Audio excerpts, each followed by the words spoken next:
Hello guys. इस video में हम बात करेंगे आईएमटी के इंटरव्यू एक्सपीरियंस के बारे में। ठीक है। तो मेरा आईएमटी का इंटरव्यू हुआ था 18 फेब को मॉर्निंग स्लॉट में। ठीक है। तो वीडियो के एंड तक बने रहिएगा। इस वीडियो में मैं कुछ स्पेशल टिप्स दूंगा इंटरव्यू के लिए। ठीक है। और मेरा एक्सपीरियंस भी आपके साथ शेयर करूँगा। तो चलो शुरू करते हैं हम आईएमटी का इंटरव्यू का एक्सपीरियंस। ठीक है। तो इस वीडियो में हम पूरी बात करेंगे कि इंटरव्यू के डी डे पे क्या होता है। ठीक है। तो मेरा जैसे कि मैंने बताया मेरा मॉर्निंग स्लॉट था। तो मॉर्निंग में मेरा सुबह 8 AM को चालू हुआ था इंटरव्यू की प्रोसेस। तो हमें सबसे पहले क्या होता है कि एक ईमेल आता है और हमें आईएमटी के लॉगिन पोर्टल पे लॉगिन करना होता है। जैसे ही हम लॉगिन करते हैं तो हमें सबसे पहले एक रजिस्ट्रेशन पोर्टल होता है आपका पीआई के लिए, वो करना होता है। तो आप जैसे भी आप रजिस्टर करेंगे इंटरव्यू प्रोसेस के लिए तो आपको आपका पैनल नंबर और सीरियल नंबर मिल जाएगा। ठीक है। तो आप ध्यान रखिएगा कि आपका जो भी टाइम हो इंटरव्यू का, कि सुबह 8 बजे चालू होने वाला हो या दोपहर में 1 बजे, तो उसी टाइम पे आप रजिस्टर कर देना। नहीं तो क्या होता है कि आपका सीरियल नंबर बहुत लेट हो जाता है। जैसे मेरे साथ हुआ था, मेरा सुबह 8 AM का टाइम था और मैंने 8:10 पे रजिस्टर किया था। तो मेरा सीरियल नंबर आया था 19 और मैं मेरा पैनल में लास्ट था। तो मेरा इंटरव्यू हुआ था कुछ 1:30 के समथिंग हुआ था। ठीक है। तो रजिस्ट्रेशन जल्दी कर देना। जैसे कि आप रजिस्टर करेंगे उसके, जैसे कि मेरा मॉर्निंग स्लॉट था 8 AM को मैंने रजिस्टर किया था और 9 o'clock के समथिंग मेरा वेट स्टार्ट हुआ था। ठीक है। तो वेट में इसमें एक ही टॉपिक मिलता है, 30 मिनट्स का वेट होता है और वेट में कैमरा ऑन नहीं होता है। ठीक है। तो ये 30 मिनट्स का था और मेरा टॉप था कि can India rely on domestic demands to power its economy. ठीक है। ये मेरा टॉपिक था। आप इसे अपने मन से लिखिए, अच्छे से लिखिए, अपने क्रिएटिव थिंकिंग लगाइए और क्या होगा कि आप कभी वेट में कुछ फैक्ट्स बता देते हैं या कुछ एग्जाम्पल बताते हैं तो ये आपका प्लस पॉइंट होता है। ठीक है। तो जैसे ही आपका वेट ख़त्म होगा, फिर आपका ये वेट का ख़त्म हो गया है, इसके बाद आपका पीआई चालू होता है। और पीआई के लिए आपको वहीं जहाँ आपका वेट होगा उसके नीचे ही आपको एक लिंक मिलेगी जहाँ से आप लॉगिन करके आप वेट में जा सकते हैं, पीआई में जा सकते हैं। ठीक है।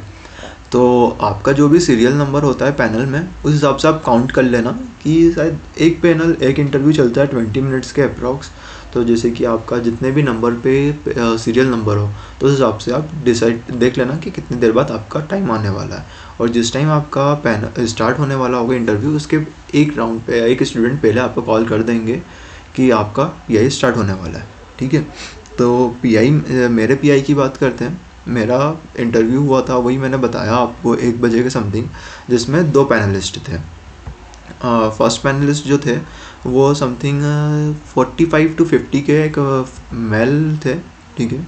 उनकी एज थी, बाकी वो नेचर वाइज काफ़ी अच्छे थे। उन्होंने मुझे वेलकम अच्छे से किया, ग्रिड किया, मैंने उन्हें ग्रिड किया और उन्होंने मेरे को क्या हुआ कंफर्टेबल कराया। बाकी हाँ, मेरे को लगा था कि वो क्वेश्चन पूछे जाएंगे कि जैसे कि मेरे बारे में, tell me about something about your self, जैसे जो अपन क्वेश्चन प्रिपेयर करते हैं इस टाइप का कोई भी क्वेश्चन उन्होंने नहीं पूछा। उन्होंने डायरेक्ट पूछा कि आप बैकग्राउंड, उनने मेरे जो फॉर्म फिल कराते हैं उसमें उन्होंने मेरा बैकग्राउंड देख लिया था कि मैं इंजीनियरिंग बैकग्राउंड से नहीं हूँ, ना ही मैं कॉमर्स बैकग्राउंड से हूँ, मैं था बायोलॉजी बैकग्राउंड से। तो उन्होंने डायरेक्ट मेरे से पूछा कि आप मार्केटिंग के बारे में जानते हैं। तो मैंने बोला हाँ, मैं मार्केटिंग के बारे में जानता हूँ। बाकी हाँ, मैं डीप में मार्केटिंग स्टडीज़ नहीं की है जैसे हम लोग जानते हैं। मैंने ये बोला था कि मैं मार्केटिंग के बारे में जानता हूँ कि मार्केटिंग मतलब कुछ भी सामान बेचना। ठीक है। कि आपका जो भी कस्टमर हो वो उसे पसंद करे, उसको बोलते हैं मार्केटिंग। ठीक है। तो उन्होंने मेरे को एक सिनारियो दिया था, बोला था कि जैसे कि उनका ये था कि आप सपोज़ करो कि 2 साल आप एक कॉलेज में पढ़ रहे हो और 2 साल बाद एक कंपनी आपको प्लेसमेंट के लिए लेने आती है। तो आप ऐसा क्या करेंगे कि वो आपको सिलेक्ट करे उनके जॉब रोल के लिए। तो वही बताना था कि उनका मतलब इनडायरेक्टली ये कहना था कि वो बोलना चाह रहे थे कि आप अपने आप को कैसे मार्केटिंग करेंगे कि वो आपको कंपनी सेलेक्ट करें। ठीक है। ये था। फिर उनने मेरे से पूछा था कि आप कौन सी कंपनीज़ में जाना चाहते हैं, कौन सी फील्ड चूज़ करते हैं। तो वही मैंने बताया था कि मेरे को एफएमसीजी सेक्टर पसंद है, ऑटोमोबाइल सेक्टर पसंद है और कंसल्टेंसी वगैरह पसंद है, मैंने ये बताया था। तो उनने एफएमसीजी सुन लिया। तो एफएमसीजी पे उनने क्वेश्चन पूछा मेरे से कि टॉप एफएमसीजी कंपनीज़ कौन सी है। ठीक है। एफएमसीजी कंपनी मैंने बता दी। फिर उसके बाद उनने मेरे से पूछा था कि एफएमसीजी के बाद में आप ये बताइए कि कौन सी कंपनी ने जो मैंने बताई थी उस कंपनी के प्रोडक्ट बताना थे, 5 प्रोडक्ट कोई से भी जो हम डेली यूज़ में यूज़ करते हैं। तो मतलब कुल मिला के बोल सकते हैं कि फर्स्ट पैनलिस्ट ने मेरे से सारे क्वेश्चन जो पूछे थे वो मार्केटिंग के ऊपर ही पूछे थे।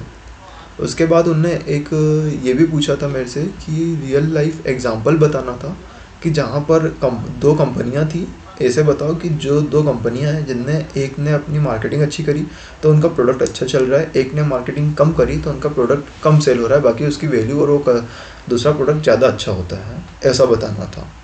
ठीक है, तो यही बस इतना हुआ। और वो पैनलिस्ट मेरे को लग रहा था कि वो ठीक है, सेटिस्फाई थे मेरे आंसर्स से, तो उनने हो गया। और उनने बोला कि अब आप सेकंड पैनलिस्ट उनके जो कलीग थे वो इंटरव्यू लेंगे। तो सेकंड पैनलिस्ट जैसे ही हैं वो थी 35 या हाँ 35 के फीमेल मेंबर होंगे। ठीक है, जैसे ही उनने स्टार्ट किया तो उनने मेरे रेज्यूमे में पढ़ा, मेरा जो फॉर्म फिल किया था मैंने, फॉर्म में उनने देखा था कि मैं फ्रेशर हूँ और वही बैकग्राउंड उन्होंने देखा था। और मैं जो क्या था कि मैं मेरे स्कूलिंग में टॉपर वगैरह था मेरे सेक्शन का, तो उसी के बारे में उनने क्वेश्चन पूछे थे। ठीक है, हाँ बाकी मेरे साथ ये दिक्कत हो गई थी कि मेरे को मैम की आवाज़ नहीं क्लियर आ रही थी, तो मैंने उनसे 2-3 बार बोला था आवाज़ बढ़ाने का कि मैम आवाज़ नहीं आ रही। मैंने मेरा वॉल्यूम भी फुल कर दिया था, मैंने मेरा हेडफोन भी लगा लिए थे, सब कर लिया था, बाकी आवाज़ नहीं आ रही थी। तो हो सकता है वो थोड़े गुस्सा आ गया था उन्हें, बाकी ठीक है। तो उनने डायरेक्ट फर्स्ट क्वेश्चन पूछा था मेरे से कि आप why MBA after B pharm. हाँ, उन्होंने यही पूछा था कि आप बी फार्म के बाद में MBA क्यों करना चाहते हैं। तो ये आंसर तो हम अधिकतर अपन लोग प्रिपेयर करके ही रखते हैं अपने फील्ड से MBA को रिलेट करने का, तो ठीक है, ये हो गया था। फिर उन्होंने हॉबीज़ के बारे में पूछा कि आपकी हॉबीज़ क्या है। तो हाँ, मैंने हॉबीज़ में बताया था कि कुकिंग, क्योंकि कुकिंग एक ईजी हॉबी होती है और मेरी रियलिटी में भी हॉबी है कुकिंग। तो उन्होंने पूछा था, तो उसी के ऊपर उन्होंने क्वेश्चन पूछ लिया था कि अब जैसे उन्होंने पूछा था कि अभी हम शुगर की जगह स्वीटनेस के लिए क्या डाल सकते हैं किसी भी डिश में। तो इस टाइप से वो क्वेश्चन कुकिंग के ऊपर पूछे थे। उन्होंने शेफ़ के बारे में पूछा था अपने इंडिया के कि भैया सबसे अच्छे शेफ़ कौन है, टॉप 5 शेफ़ के नाम बताना। हाँ, तो वो मेरे को आए नहीं थे, वो बात अलग है, बाकी उन्होंने पूछा था, क्योंकि ये चीज़ हम जानते हैं, मतलब इतना कोई देखते नहीं है ना अपन के क्वेश्चंस क्या पूछ सकते हैं इस चीज़ पे। ठीक है, उसके बाद उन्होंने जीके के ऊपर क्वेश्चन पूछे थे मेरे से कि प्रेसिडेंट के नाम पूछा था कि अभी अपने करंटली इंडिया के प्रेसिडेंट कौन है, और वो बताने के बाद उनने मेरे से पूछा था कि फर्स्ट प्रेसिडेंट कौन थे इंडिया के, इंडिपेंडेंट इंडिया के। ठीक है, तो बस यही था। और ये पैनल ये मेरा इंटरव्यू यहीं पे ख़त्म हो गया था। तो हाँ, बोल सकते हैं ओवरऑल इंटरव्यू अच्छा था। बाकी हाँ, मैम जो थी, मैंने बताया ना कि थोड़ा उन्हें बुरा लग गया था कि उनकी आवाज़ मुझे क्लियर नहीं आ रही थी, तो शायद इसलिए वो थोड़ा सेटिस्फाई नहीं लग रहे थे। बाकी हाँ, जिन उन्होंने जो आंसर्स पूछे थे, उस क्वेश्चंस पूछे थे, उसके मैंने आंसर दे दिए थे। बाकी हाँ, मैं फर्स्ट प्रेसिडेंट का नाम भूल गया था, तो वो हो सकता है कि इसलिए भी थोड़ा रूड में हो। बाकी ठीक है, ओवरऑल इंटरव्यू अच्छा था। ठीक है, यहाँ हॉबीज़ के ऊपर अब देखते हैं कि हम IMT के इंटरव्यू के लिए प्रिपेयर करना है तो क्या किया जाए। जैसे कि मैंने बताया था कि स्पेशल टिप्स जो होगी वो देखते हैं। तो क्या है ना कि आप पहले तो फॉर्मल ड्रेस में रहिए। ठीक है, और आप जो भी अपन फॉर्म फिल करते हैं, अपना एक्स्ट्रा करिकुलर एक्टिविटीज़ जो भी डालते हैं, हाँ उससे, और जो हॉबीज़ आप मेंशन कर रहे हैं, आपकी वीकनेस, आपकी स्ट्रेंथ, जो भी आप SOP भी लिख रहे हैं, तो हाँ प्लीज़ उसे जेन्युइन लिखिए। अगर जेन्युइन नहीं लिख रहे हैं तो कम से कम आपने जो लिखा है उसके ऊपर स्टिक रहिए और उसके आसपास इर्द गिर्द हर चीज़ जानकारी रखिए। ठीक है, जैसे कि FMCG, आप जिस किसी कंपनी के बारे में बोलना चाह रहे हैं, जैसे मैंने FMCG कंपनी के बारे में बताया था, मैंने ऑटोमोबाइल कंपनी के बारे में बताया था। तो आपने, जैसे मैंने ऑटोमोबाइल कंपनी और FMCG का बताया था, तो मैंने ऑटोमोबाइल कंपनी का ही एग्जांपल दिया था कि जो वो एक क्वेश्चन पूछा था ना कि 2 प्रोडक्ट के बारे में बताइए जो मार्केटिंग कर रहे हैं, एक नहीं कर रहे हैं, तो वहाँ पे तो आप जो क्वेश्चन दे रहे हैं उन्हीं के घुमा फिरा के दूसरा आंसर प्रिपेयर करके रखिए अपना। हाँ, मेरे से ये गलती हुई थी कि मैंने FMCG कंपनीज़ के प्रोडक्ट के नाम नहीं याद कर रखे थे। तो आप जो भी कंपनी 5 बताएंगे, जैसे कि आप जो भी आपकी कंपनी में आप जाना चाहते हैं, जिस भी आप सेक्टर में जाना चाहते हैं, उस सेक्टर की टॉप 5 कंपनियाँ देखिए। टॉप 5 कंपनी के, हर कंपनी के कुछ ना कुछ चीज़ें देखिए कि किस फील्ड में है, क्या कर रहे हैं, क्या अभी रिसेंटली चीज़ें की है। ठीक है, तो ये हो जाएगा। आप जो हॉबी बता रहे हैं, वो हॉबी, आपकी हॉबी अच्छे से देखिए आप। हॉबी में क्या हुआ, जैसे कि मैंने बताया था कुकिंग, तो मेरे को उम्मीद नहीं थी कि कुकिंग के ऊपर कभी शेफ़ के बारे में क्वेश्चन पूछे जाएंगे, बाकी उन्होंने पूछा, तो आप प्रिपेयर रहिए उसके लिए। और हाँ, आईएमटी के इंटरव्यूज़ में अभी जैसे कि जीके के ऊपर भी क्वेश्चन पूछे जा रहे हैं। लास्ट ईयर नहीं पूछे गए थे, लास्ट ईयर भी मैंने आईएमटी का इंटरव्यू दिया था, बाकी लास्ट ईयर इतने कुछ खास पूछे नहीं थे। तो इस साल उन्होंने जीके के क्वेश्चन पूछे हैं, तो जीके में पूछ रहे हैं, जैसे कि मेरे से प्रेसिडेंट के नाम पूछे, किसी से हेल्थ केयर मिनिस्टर के नाम पूछ रहे हैं, किसी से फाइनेंस मिनिस्टर का नाम पूछ रहे हैं, अभी के करंटली नहीं, बाकी फर्स्ट फाइनेंस मिनिस्टर कौन थे अपने, ऐसे क्वेश्चन पूछ रहे हैं। अधिकतर मिनिस्ट्री के ऊपर पूछ रहे हैं। हाँ, और हाँ, मेरे से एक क्वेश्चन उन्होंने ये भी पूछा था कि मेरा ग्रेजुएशन जहाँ से हुआ, जिस सिटी से, उसकी पॉपुलेशन उन्होंने पूछी थी कि कितनी पॉपुलेशन है।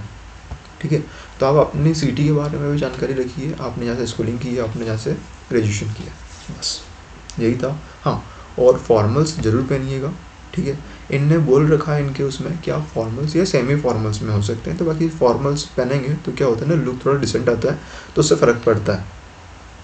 ठीक है, चलो, तो ठीक है, आप आगे और भी वीडियोस ऐसे ही मैं डालते रहूँगा इंटरव्यू के बारे में, तो प्लीज़ अपने चैनल को सब्सक्राइब कर लीजिए, लाइक एंड शेयर कर दीजिए, ताकि दूसरे मेंबर के पास पहुँचेंगे। और कमेंट करिए अगर आपकी कुछ भी आपको क्वेश्चंस हो या कुछ भी हेल्प चाहिए तो। ठीक है, और हाँ, मुझे कमेंट करके बताइए, मैं आगे और भी इंटरव्यू के डालना जो चाह रहा हूँ। तो अभी मैं ग्रेट लेक्स का डालूँगा, उसके बाद मैं SIBM नागपुर या नागपुर का भी आप चाहें तो डाल सकता हूँ, और IB सेट के भी इंटरव्यूज़ मेरे फ्रेंड वगैरह दे रहे हैं, तो मैंने तो नहीं दिया, बाकी अगर आप चाहते हैं तो मैं उनसे एक्सपीरियंस लेके वीडियो बना सकता हूँ। तो SIBM नागपुर और IB सेट का बताइए मुझे कमेंट में कि मैं बनाऊँ वीडियो या ना बनाऊँ। ठीक है, चलो, thank you, have a nice day.